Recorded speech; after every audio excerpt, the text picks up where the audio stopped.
Hello students, in this lecture we will discuss some examples based on the topologies. In the first example we have find all the possible topologies on X which is containing A and B. As we know that we can define various topologies on the same set.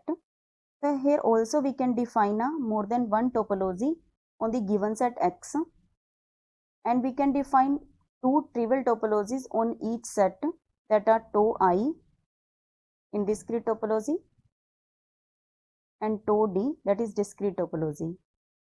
In discrete topology is defined as empty set and X itself, and discrete topology is a power set of X in which all the possible subsets of X are contained. Phi X singleton A singleton B. These two are trivial topologies, and we can define non-trivial topologies also given by tau 3.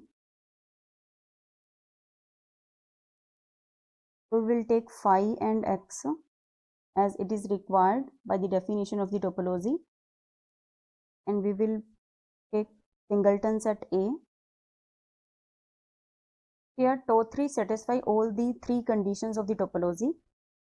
Similarly, we can define another topology also which contains phi X and singleton B. Thus, there are four topologies on a given set X. In the next example, we have let X tau be a topological space.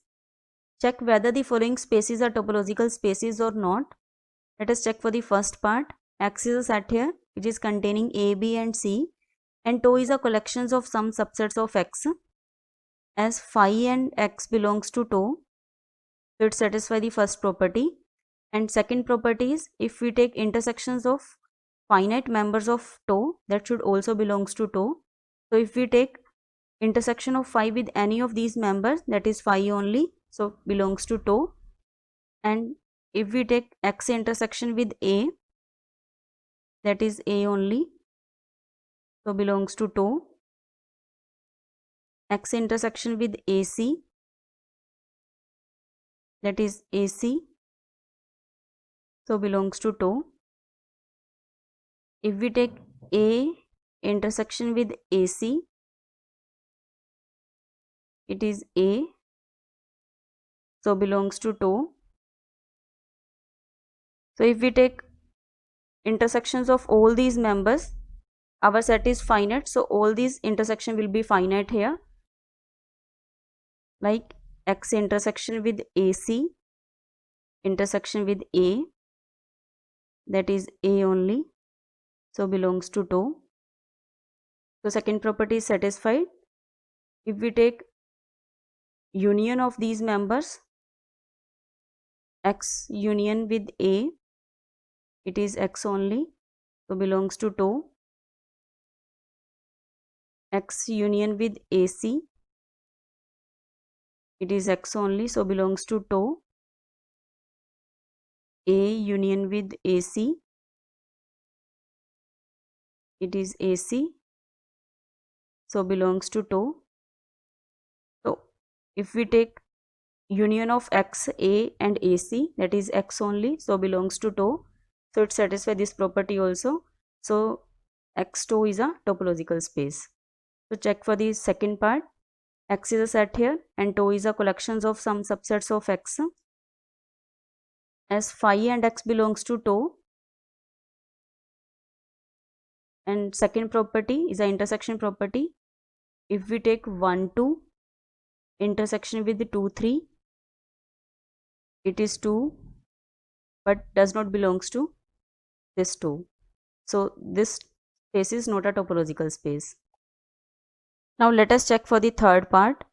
Let X is a set of real numbers and tau is containing phi r and all these real numbers which are greater than X.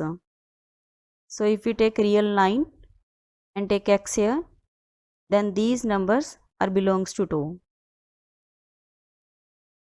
As phi and r belongs to tau, So it satisfies the first property.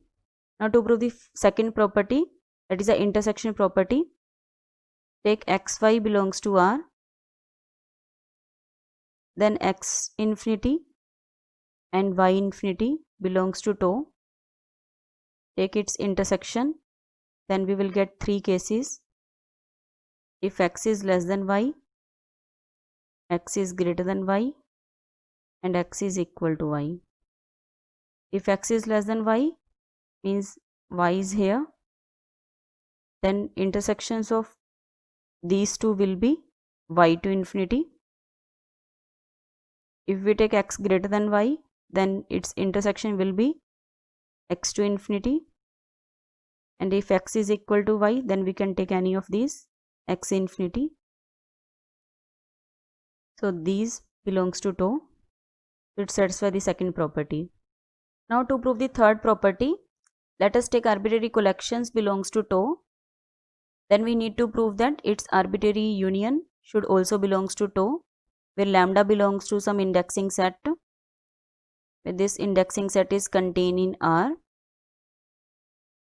So its arbitrary union is given in two cases.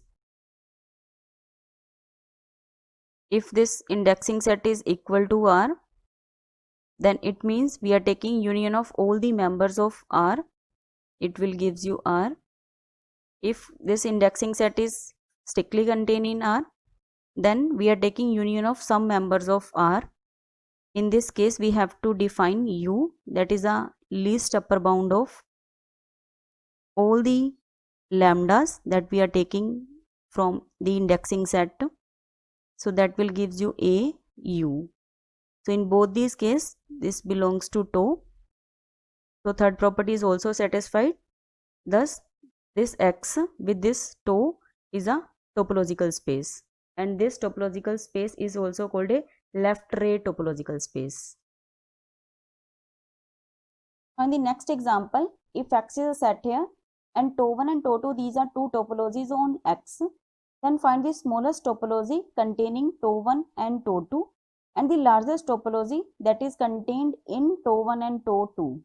First we find smallest topology that is containing tau 1 and tau 2 and denoted by tau, which is containing all the members of tau and tau 2.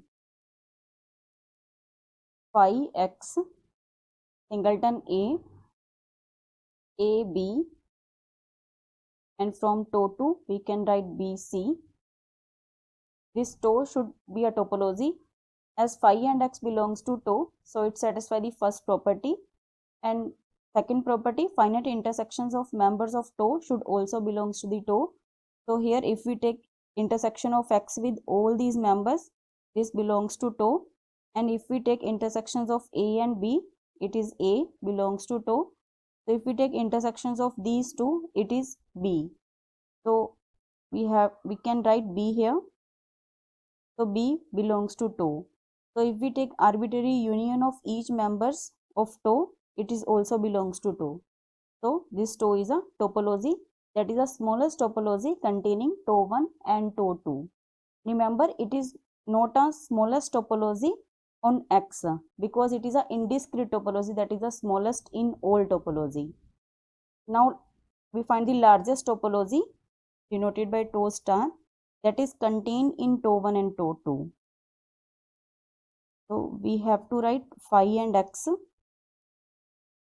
and if we take intersections of these two topologies, that is A, singleton A also, then this is the largest topology that is contained in tau 1 and tau 2 as it satisfies all the three conditions of the topology. Now the next example, here are the four topologies on the set of the real numbers, that are cofinite topology, usual topology, the lower limit topology, and the discrete topologies. For each pair of the topologies, determine whether one is a refinement of other and justify your claims. In the first topology, that is a cofinite topology, in which we take all the subsets of X, where X is a set of real numbers whose complement is finite.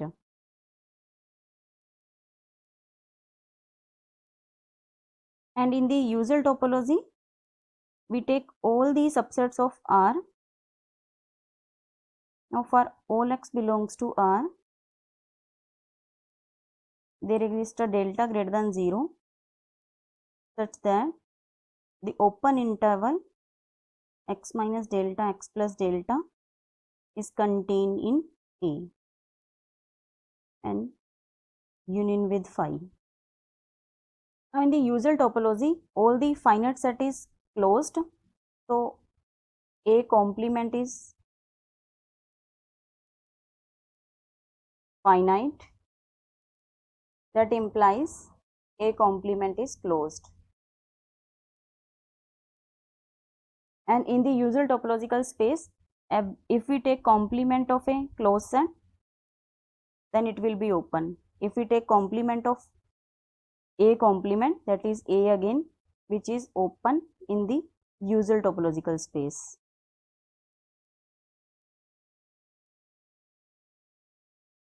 So if we take any open set in cofinite topology, that is also open in the usual topology. So we can say that cofinite topology is contained in the usual topology. But if we take any open set in usual topology, if we take any open interval which is open in the usual topology, if we take complement of it, it is minus infinity to A union with B to infinity, which is infinite. So this AB, which is open in the usual topological space, will not open in the cofinite topological space. So we can say that this cofinite topology is strictly coarser than the usual topology. Next we take lower limit topology. So if we take lower limit topology, it contains all the semi-open intervals like x minus delta and x plus delta.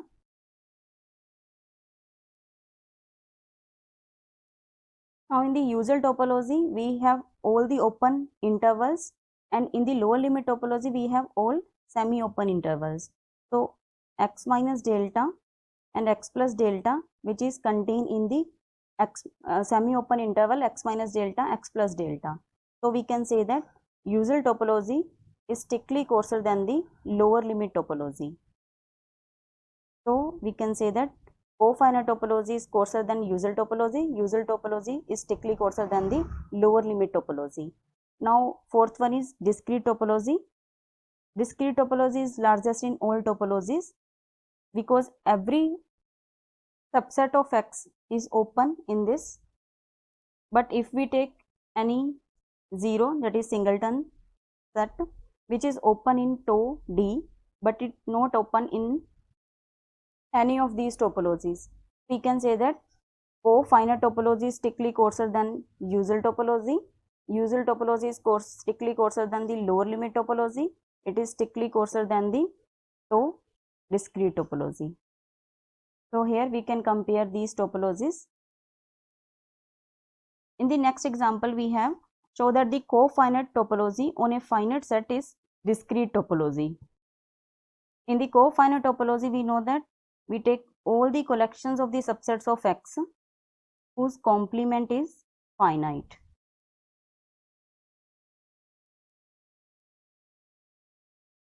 Here, if X is itself finite, then complement of all the subsets of X will be finite. Then in this case, all the subset of X will be open set. So this cofinite topology on a finite set will reduces to the discrete topology. Now in the next example, we have show that co-countable topology on a countable set is a discrete topology. Similarly, in the co-countable topology, we take all those collections of subsets of X whose complement is countable.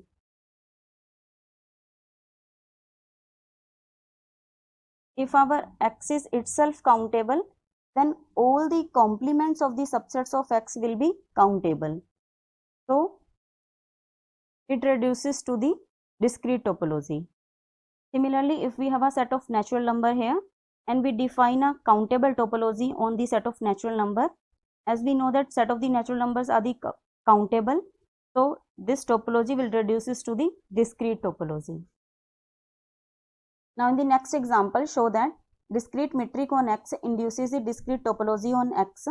It means we have to show that discrete topology on X generated by the discrete metric on same X. So for this, let us take 2 points from X, and distance between X and Y is given by, if X is equal to Y, then it is 0, and if points are distinct, then distance is 1 in the discrete metric on X. Now to define the discrete topology from it, first we have to write all the open sets in the metric space. So let us define SRX. It is an open set with center X and R radius. We take all the points whose distance with X is less than R, strictly less than R. Now if we take R equal to 1 by 2, then it will be 1 by 2 X. Then our open set will be distance between Y of X is less than 1 by 2. And our distance is given by 0 and 1, but 1 will not satisfy this open set. Then there is only one possibility when it is a 0. So 0 less than 1 by 2, but 0 when X is equal to Y. So there is a only singleton X in the open set with center X. So if we take any arbitrary X belongs to X, the open set in the discrete metric space will be singleton X. Now if we take all the collections of subsets of X which contains all the singletons of X, so for all X belongs to X, these singletons is contained in A. Then this collection will make a topology on this same set X. As it containing all the singletons of X, so this topology will reduces to the discrete topology. So the discrete topology can be generated from the discrete metric on X.